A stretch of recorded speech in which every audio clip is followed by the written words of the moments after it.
Avez-vous déjà pensé que la vie commence vraiment à 40 ans? Cela peut sembler étrange, n'est-ce pas? Après tout, nous avons l'habitude de voir le vieillissement comme quelque chose de redoutable, un signe de déclin.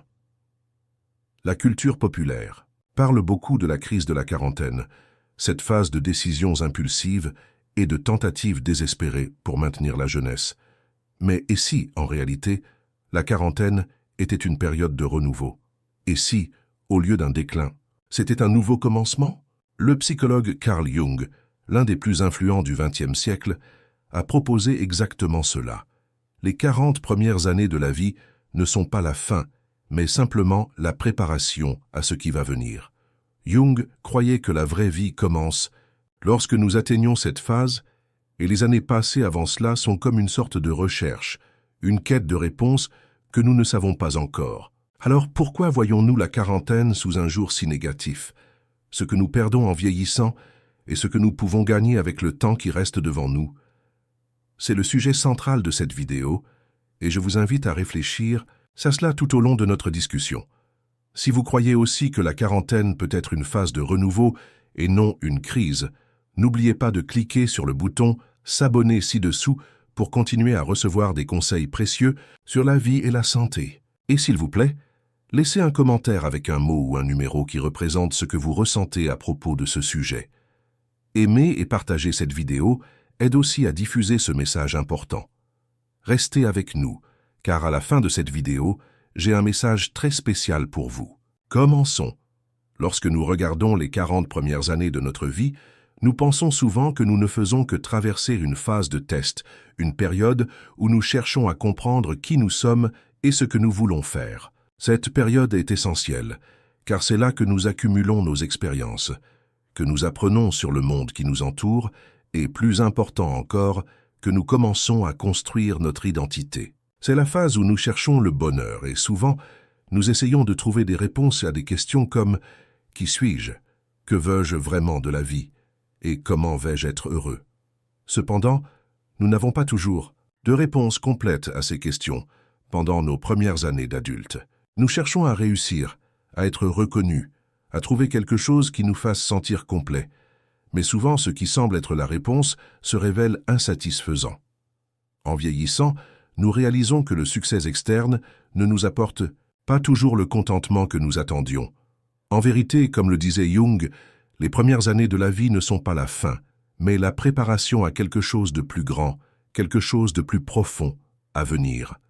Ces années ne sont que le début du chemin de la découverte de soi. Maintenant, réfléchissez un instant. Comment vous êtes-vous senti tout au long de ce parcours? Vous êtes-vous aussi interrogé sur votre identité, sur les chemins que vous avez pris, et sur le fait que les réponses que vous avez trouvées jusqu'ici sont réellement celles que vous cherchiez? Cela fait partie du processus, et c'est justement cette recherche qui nous prépare à la phase suivante. Nous ne vivons pas simplement, nous nous préparons à devenir ce que nous sommes vraiment. Lorsque nous atteignons 40 ans, quelque chose commence à changer en nous. Ce qui semblait urgent avant, comme progresser dans notre carrière, atteindre certains objectifs et répondre aux attentes des autres, commence à perdre de son sens. C'est comme si, à l'approche de cette phase, quelque chose en nous disait « J'ai fait tout ce que j'attendais, mais je ne me sens pas complet ». Les questions commencent à surgir, peut-être même sans que nous en soyons conscients. C'est vraiment ce que je veux? Vis-je la vie que je souhaite? Ce qui est vraiment important maintenant? Ces questions ne surgissent pas par hasard.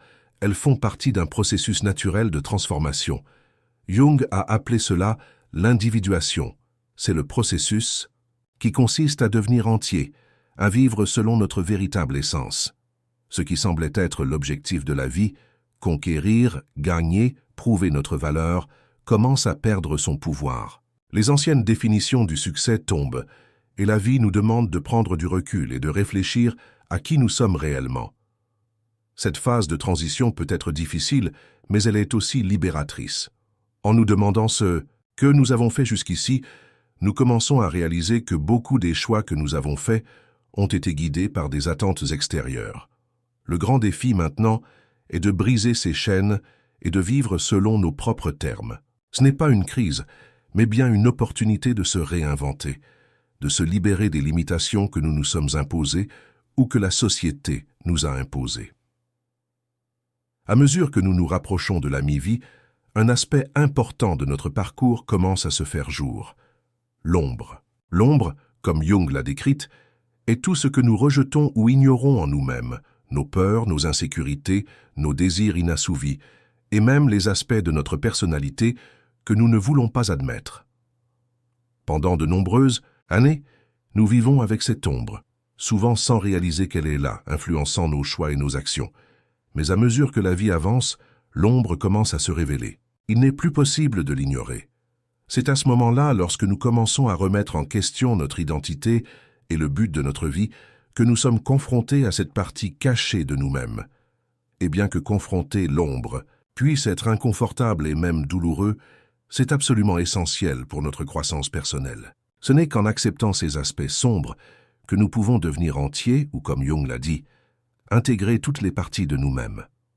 Le processus d'individuation, c'est précisément cela, apprendre à vivre en harmonie avec notre ombre et avec tous les autres aspects de notre personnalité. Il ne s'agit pas d'effacer ou de nier les parties de nous que nous n'aimons pas, mais de les accepter et de les intégrer à notre vie. Lorsque nous faisons cela, nous devenons plus authentiques et plus libres de vivre selon notre véritable essence. C'est ce véritable travail que Jung a proposé.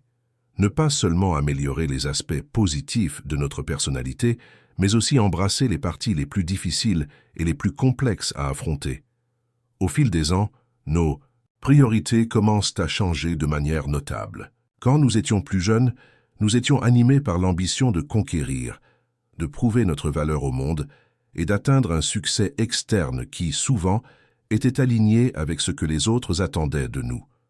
Nous cherchions l'approbation, nous voulions être reconnus, et nos actions étaient souvent guidées par un désir incessant de répondre aux attentes des autres. Mais à mesure que nous avançons vers la quarantaine, ces impulsions commencent à perdre de leur force. C'est à ce moment que nous commençons à réfléchir à ce qui est vraiment important. Les questions qui semblaient urgentes. Que vais-je accomplir? Qu'est-ce qui va me rendre reconnu? Laisse place à des questions plus profondes. Qu'est-ce qui me rend heureux de vraiment? Qu'est-ce qui est important pour moi? Comment je veux vivre ma vie maintenant? Il ne s'agit plus de faire en fonction des attentes des autres, mais de rester fidèle à nous-mêmes, à notre véritable soi. En atteignant la mi-âge, une nouvelle liberté commence à émerger.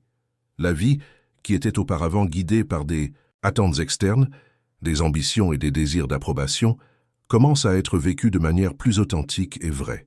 La mi-âge, loin d'être la fin, est un tournant, une opportunité de recommencer, de vivre selon nos propres valeurs et désirs, sans la pression de correspondre à ce que les autres attendent de nous. Ce moment n'est pas de pleurer ce que nous avons perdu, mais de célébrer ce que nous avons gagné, sagesse, clarté et une nouvelle perspective sur ce qui compte vraiment.